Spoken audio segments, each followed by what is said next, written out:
Dans cette première partie du tirage, la carte trahison annonce sans détour qu'un acte de duplicité est en train de se préparer dans votre dos.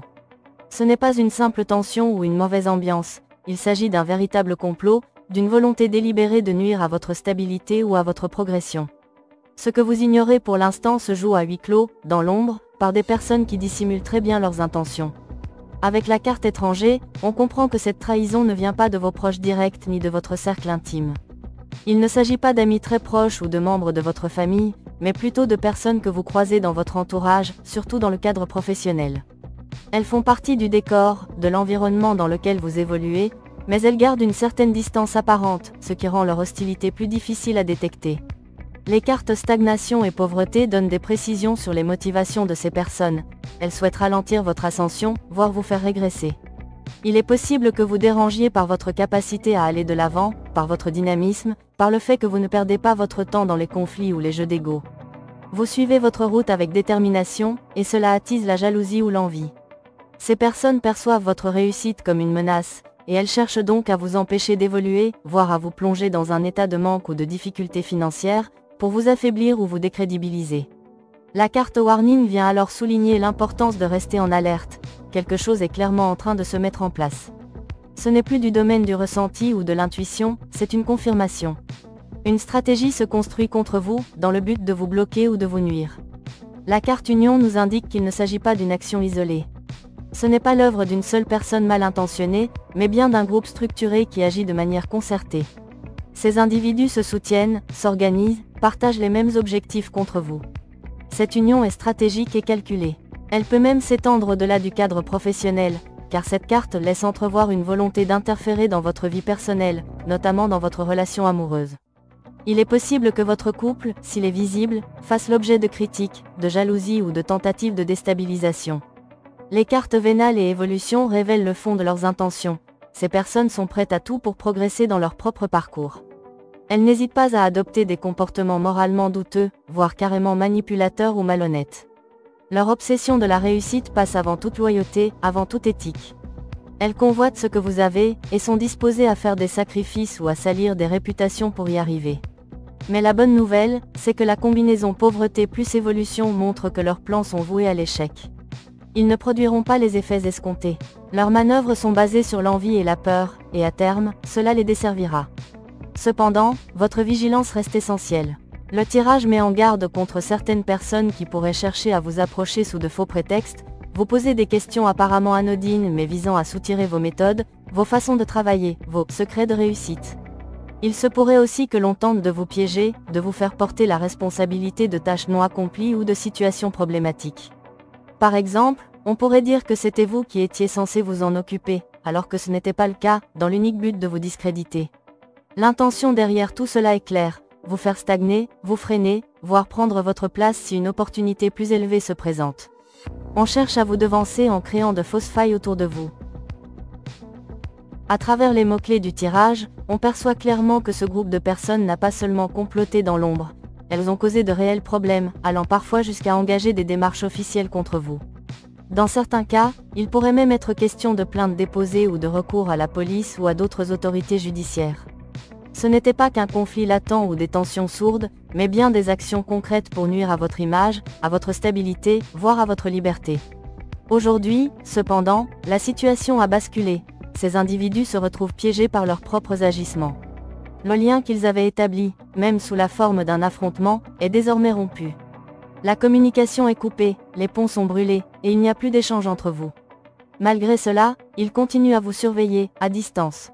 Par le biais des réseaux sociaux, ils cherchent à savoir ce que vous faites, à quel moment vous êtes en ligne, quels sont vos mouvements, vos publications, vos réactions. Il y a une forme d'obsession silencieuse, comme s'il espérait encore contrôler ou anticiper votre évolution, sans pouvoir vous atteindre directement.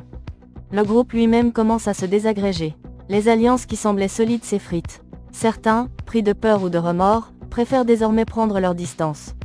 Ils choisissent la solitude plutôt que de rester associés à des actions qu'ils jugent désormais trop lourdes, trop graves.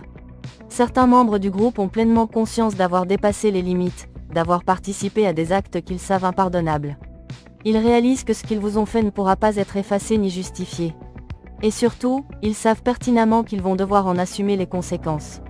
Ce sentiment de culpabilité, mêlé à la peur du retour de bâton, crée des tensions internes et pousse à la division. L'union malveillante se délite peu à peu, face à la vérité qui les rattrape. Dans la deuxième partie de ce tirage, les cartes mouvement et hanté suggèrent que certaines personnes, bien qu'apparemment éloignées de vous, restent actives dans l'ombre. Elles ne sont pas passives, au contraire, elles continuent à mettre de l'énergie en mouvement, à initier des actions concrètes dans l'intention de maintenir une forme de lien toxique avec vous.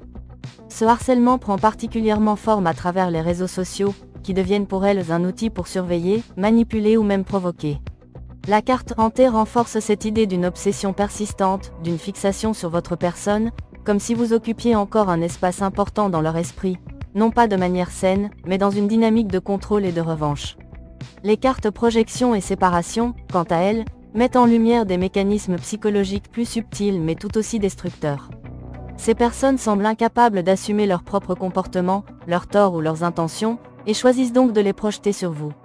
Elles vous accusent ou vous font porter la responsabilité de leur propre schéma dysfonctionnel. Cette projection est utilisée comme une stratégie pour semer la confusion autour de vous, pour brouiller la perception que les autres ont de vous. Par ailleurs, la carte séparation indique une volonté claire de vous isoler. Elle pourrait tenter d'approcher des personnes de votre entourage, semer la discorde ou distiller des doutes dans le but de créer des ruptures relationnelles. Leur objectif profond semble être de vous détacher de vos soutiens, mais aussi de vous freiner dans vos élans, dans ce que vous êtes en train de construire ou de projeter pour votre avenir. Ce tirage met donc en lumière une dynamique de persécution encore active, déguisée parfois sous des comportements indirects ou invisibles, mais néanmoins très réels dans leurs effets énergétiques et émotionnels. À travers les mots-clés qui émergent, on peut déceler une souffrance intérieure profonde chez ces personnes. Leur parcours semble chaotique, marqué par des blessures émotionnelles non résolues, un sentiment de vide affectif et une quête presque désespérée de reconnaissance et d'amour. Leur dépendance affective est flagrante, elles ont besoin des autres pour se sentir exister, pour puiser la force nécessaire à leur propre avancement.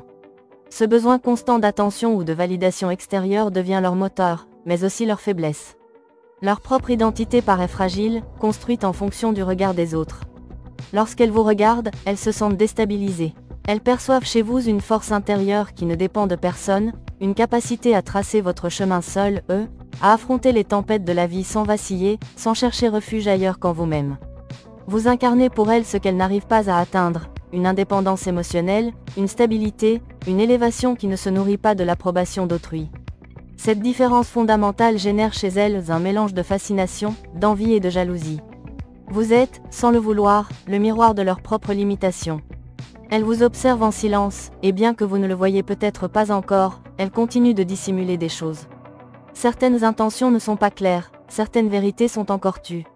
Il y a dans leur comportement une volonté de revenir vers vous, de réapparaître dans votre vie ou d'initier une forme de contact, que ce soit sous couvert d'excuses, de retrouvailles ou de prétextes plus subtils. Ce qu'elles ignorent, c'est que malgré leur impression de pouvoir manipuler les apparences, vous êtes loin d'être dupe. Elles pensent pouvoir approcher sans que vous perceviez leur véritable intention, qui n'est pas totalement bienveillante. Là où elles se trompent, c'est qu'elles sous-estiment votre intuition, votre capacité à voir au-delà des mots et des gestes. Vous êtes peut-être silencieux, mais vous êtes éveillés, Et ce qu'elles interprètent comme de la naïveté est en réalité une forme de sagesse, une conscience tranquille qui n'a pas besoin de se justifier.